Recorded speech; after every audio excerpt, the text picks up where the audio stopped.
I'm interested to know what's a personal or professional challenge that you've overcome on your own journey to get to where you are today as a coach.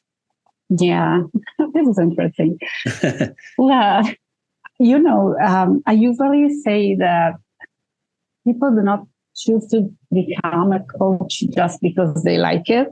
They made the choice because they feel the need to work on themselves first. And then working on themselves first, they realize how much coaching can be powerful. And then they say, okay, I think I'm going to help others now. So my personal history and background, of course, I always studied science of communication. I have a master's degree. So this is my educational background. But essentially, at a certain point of my career, I was working as a management consultant, and I realized that, yes, it's true. You need to have a lot of technical skills. You need to learn about everything when you work in the corporate environment. But what made the difference for me was my ability to connect with people at a different level and to have them, overcoming even minor relationship challenges. But that was really the key to open the door. So sometimes, for example, I was working on reorganizational project or changes and transformation. And yes, you can design the new information system. You can review the processes. You can put everything on the paper. You can, do everything by the rule. But to make things happen, you need to connect with people. And so to me, was my ability to become successful in that specific behavior was really related to my ability to talk with people at a different level, build a different type of relationship, and sometimes be even, vulnerable and, showing them I was in a kind of difficulties or have a kind of impasse and that I need to overcome and ask for help, for example. That made me think about it. As for everyone at the end, regardless the type of work you do, your career path, most of the time your ability to connect with others is the key. It can be an obstacle because most of the time, since you are not able to connect with people, to communicate properly, even you don't want to show yourself vulnerable, is the reason why you are stressed or you waste a lot of time doing even a simple task, for example, or you feel a lot of competition, you have disagreements, all those kind of stuff are mostly related to our ability to communicate and connect with others. So that's the reason why I decided to become a coach, because I realized that, in a way, it's my way to help people to have a better life, to make their life easier. And I also, experience sometimes some toxic work environment. So if you think that sometimes minor issues at the relationship level can become bigger and bigger and bigger, and then if the entire environment, everyone is affected in a different way, and that's the reason why most of the time people quit their job, not because they don't like it, but because it's not healthy. It's not, it's not good for them. And that's what I would like to help people change, because I believe that everyone can make their difference. They do their own part in this kind of processes. There is no one single boss or manager who is responsible for everything. So those are the things that I usually work in my coaching practice. I help people at different level in their career, in their life, to first of all have a better life themselves, and then make their life in the work environment, their company, in their business, whatever it is, make it better also for others. Yeah, for sure. So when you're connecting with people, would you say you're trying to get on the sort of the same level, and a lot of the time that can come through through an honesty and a vulnerability, as you're saying. Do you think sometimes people find it hard to balance showing their true self in their career because they're perhaps trying to present themselves in a certain way or a professional way, but actually, like you said, a lot of the time that's where things can get misaligned or lost, and people just end up unhappy in their jobs. Yeah. I think everyone has this kind of myth or idea in mind how they should look like, how being a good leader or being a good professional should be. And probably we watch a lot of movies, and we have this, a realistic idea that you have always to be right. You have to always have the right answer.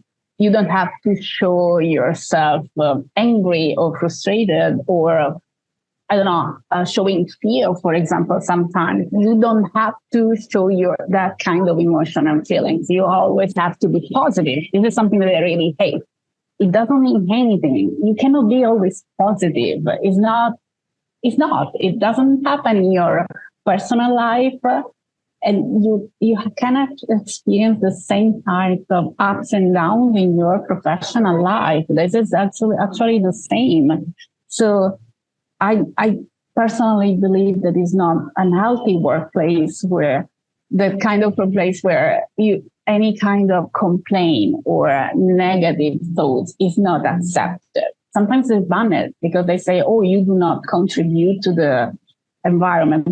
No. Because even the toxic positivity is a problem sometimes.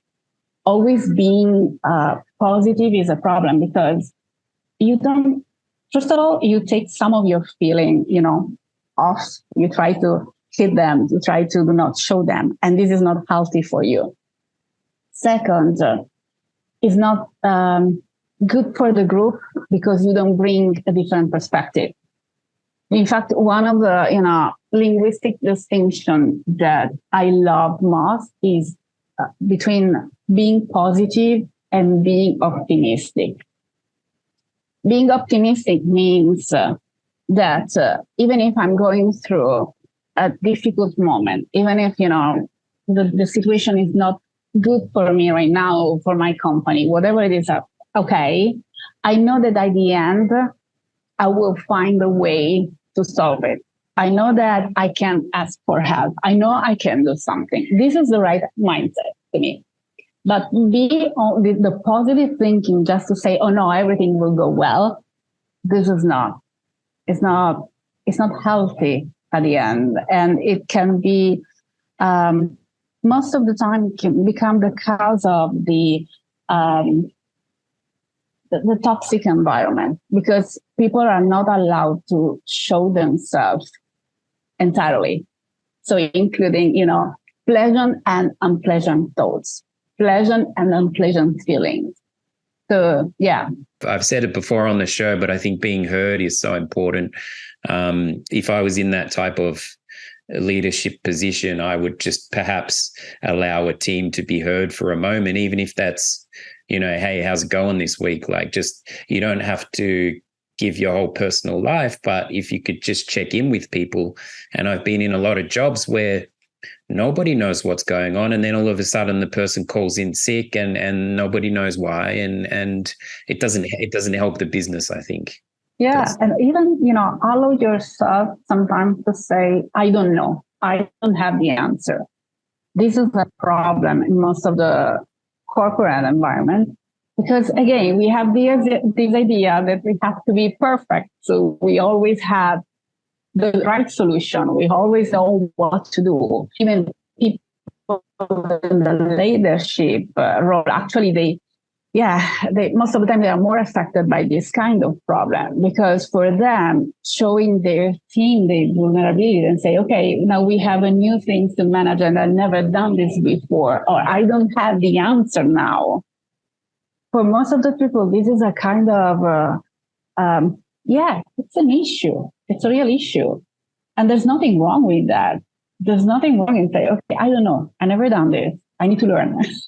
What's your definition of success? How do you define it? Well, to me, success is finding your uniqueness and sharing with the world. I don't think this is, I'm pretty sure that I read this sentence, this quote somewhere. I don't remember, so I don't know who is the real source of the information, but I remember that, that became my definition of success.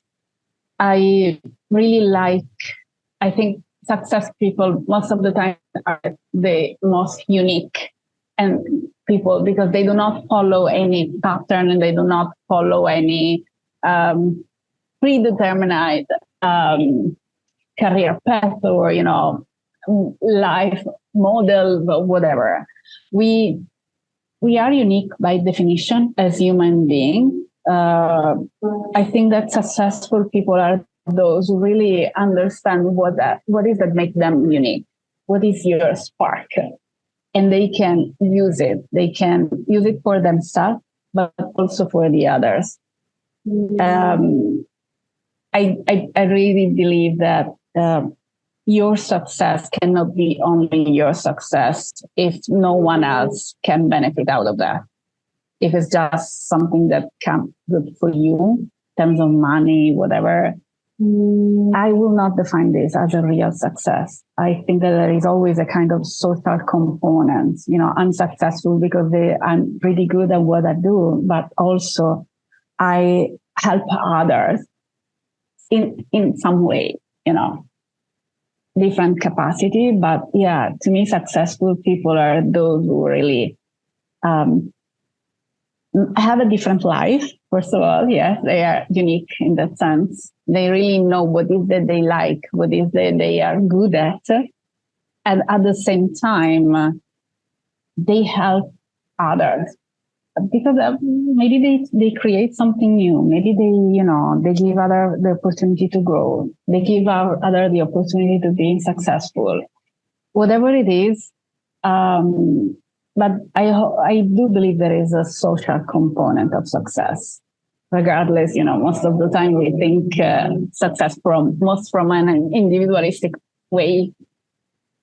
Your bank account, your reputation, your money, your cars, but no, I look at other aspects of success. So if somebody is kind of struggling to find their thing or their purpose or their uniqueness, what's your advice for that? I specialize in emotional intelligence, and one of the emotional intelligence competency is finding your noble goal. Noble goal means find your purpose. And usually when you find your purpose, again, you find your uniqueness, and this is the way you can be successful because you feel accomplished. You do things not just because you need, money or you want to buy a new car or, you want to have that kind of title. Again, you find your way, your work, your job, your success, because there is something that you really want to pursue with your entire life. So I help people in this kind of process. I help people finding their noble goal, starting with the things who they are, the things that they like, the things that they don't like. They believe the value is something that goes beyond their, identity and behavior. It goes more in the sense of purpose. It's a process. It's not nothing that you can, achieve in a week. Most of the time, you have to work on it. Look also at your entire life from a different perspective and see what is the key, the fil rouge, the thing that somehow try to come out at a different stage of your life in a different way. And that's the way I work with people. I help them look at their life, personal, professional, understand who they are, and then define what is the noble goal. An easy question that I usually ask my clients is, if you think of yourself, when you are old, right? When you are 80, 85, 90 years old, what is that you would like to be remembered for? If you want to ask others, oh yes, I met Daniel. Yeah. Why people need to remember you? What is the thing, the sign, what is it you want to live in this life, in your life and people's life? And I think that's a good way to think about success, because in that case, you can say, oh yes, I really have a successful life if people talk about me, remember me for something. That's something. It's really strictly related to your uniqueness, probably, and to your success. If somebody has something they're trying to express and something like fear or anxiety in doing that, or even public speaking, what do you recommend to help with that anxiety? I usually recommend people to look at emotion more as allies versus as saboteurs. So if you think of this emotion like for a part of yourself who is trying to tell you something, there is a wisdom related to any of our emotions. And so we usually say, as emotional intelligence professional, we usually say that emotions and feelings are not good or bad, are not positive or negative. They are data, information, just information. It's a part of your brain who is trying to tell you something using a different code, let's say. So if you really connect with your body, with your feelings, literally feel it. What is that it's saying to you? What is the wisdom? And you might find out that, for example, that anxiety is saying that there is something in this situation that doesn't make you feel, that doesn't sound off, for example, right? Or you feel in danger for something. There is a message within. So at that point, instead of trying to avoid or flying out of that emotion, if you connect with that, understand the meaning, understand the messages, and you find what you can do now, what is that you can do? Ask yourself, what is the information first? And then what you can do with that. Maybe you can find a way to, have a different behavior or achieving your goal. Usually the emotions are there because they help us achieving our goals, or, it's a way for us to be safe. For example, if there is a danger, people get anger. Anger is usually because we see an obstacle. There is something that is between ourselves and the goal, the outcome, whatever we want to achieve. So the anger is a part of our brain. You say, okay, this is no good. There is something we need to solve here. Otherwise, you cannot get there. Similarly, fear, anxiety are more related to the fact that there is something that is not healthy, that can be a danger, something like that. So look at things from that perspective. Instead of trying to fight against the anxiety, connect with that and see what it is that it's saying. Maybe there is you don't have to change so much, but just make sure that you don't feel in danger anymore. Or, look at what is the emotion is trying to teach you right now, and leverage that information to change your behavior accordingly. So do not fight, do not fight, do not be afraid of being anxious. Actually, most of the time, you never know. You might be surprised about what that emotion is trying to bring to you in your life. Yeah, there's a big element of trust, I think. Mm-hmm. Yeah.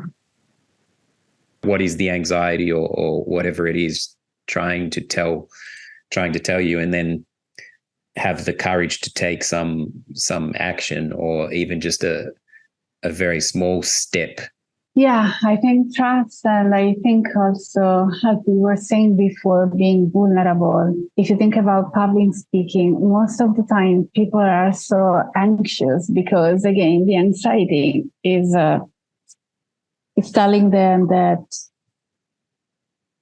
they can be vulnerable, they can make mistake, they can, right? It happens.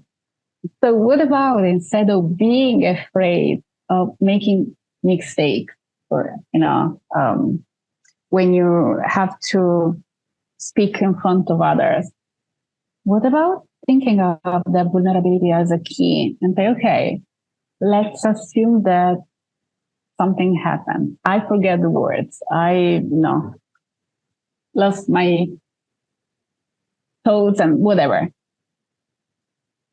What's wrong with that? You can be vulnerable and allow others to be vulnerable as well at the same time. So maybe the anxiety is telling you that you can be vulnerable. You will always be a great person, even if the next speech will not be great, even if you will make mistakes. It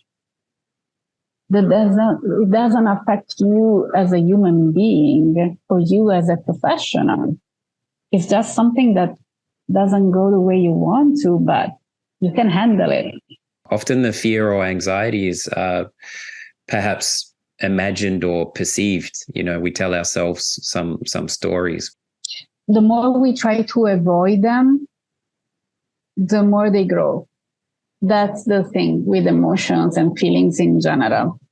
The more we try to go away, to ignore them, to hide them, the more they become bigger and bigger and bigger. So you have to connect with those emotions. You have to go through them. Otherwise, they will take the lead of your life. Yeah, you end up in a reactive state as opposed to actually having some level of choice. Or it's true. You might be hijacked, literally. Yeah, hijacked. I always like to ask this, but do you, not to put you on the spot, but do you perhaps have a challenge you can offer the listeners? My key, I actually have two ways. First of all, I learned to be really, really aware of the word that I'm using in terms of, am I defining this as a problem or am I defining it as a challenge? And I really try to correct myself first in my inner dialogue, right? I've been afraid of having a public speaking in English for years, I would say, because I'm not native, I'm Italian and sometimes my English is not good. And especially when I'm nervous, when I'm so focused on my performance, even it gets worse instead of being better. However, I learned how to be vulnerable. That's the thing. I learned that, in fact, I start every time I have to do a kind of public speaking, the first thing that I say is that, hey guys, don't forget that I'm Italian, so I will make mistake here. It's the first thing, the very first thing. I put my vulnerability out there. And I say, I'm really emotional, so please excuse me if the English is not good. Please tell me if you don't understand. Feel free to stop me if I'm using the words that are not appropriate here. That's my way of overcome any kind of challenge in the end, especially when there is an emotional impact. I show myself vulnerable, and I can tell you it works. Also because you allow others to be vulnerable as well at the time. So it's like cool down, slow down. Let's let's go in a different pace here. But this is the way I manage my challenges. I'm not afraid to show myself vulnerable and say, I never done this before, or again, this is new for me, something like that.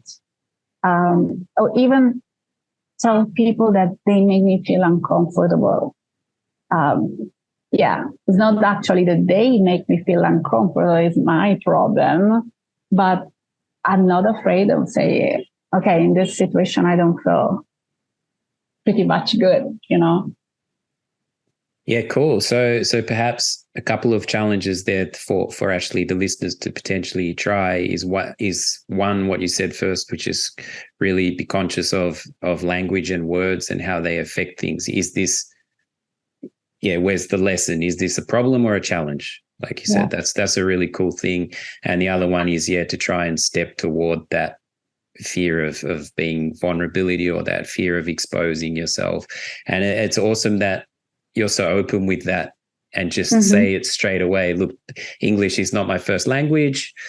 I guess that helps, defuel the room and but at the same time, your honesty about that is really nice too. So, well, why not? Why not do that? You don't have to pretend, So yeah, very cool. Very cool. Is there anything else you would like to share with the listeners that we perhaps haven't talked about? No, I think that I really want to invite people to do not be afraid of who they are. Meaning, again, do not be afraid of feel yourself vulnerable, or even if you experience this unpleasant emotion, do not be afraid of that. There is nothing wrong with that. It's part of our, of being a human. And again, there is a wisdom within.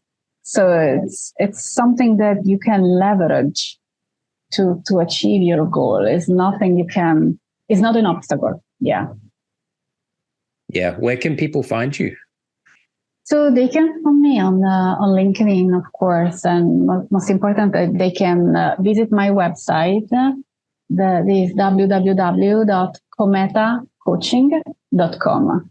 Well, thank you so much for your time. I really appreciate it. It's short, but some really valuable things in there, big stuff in there. So thank you so much. Thank you, Daniel. Thank you for having me.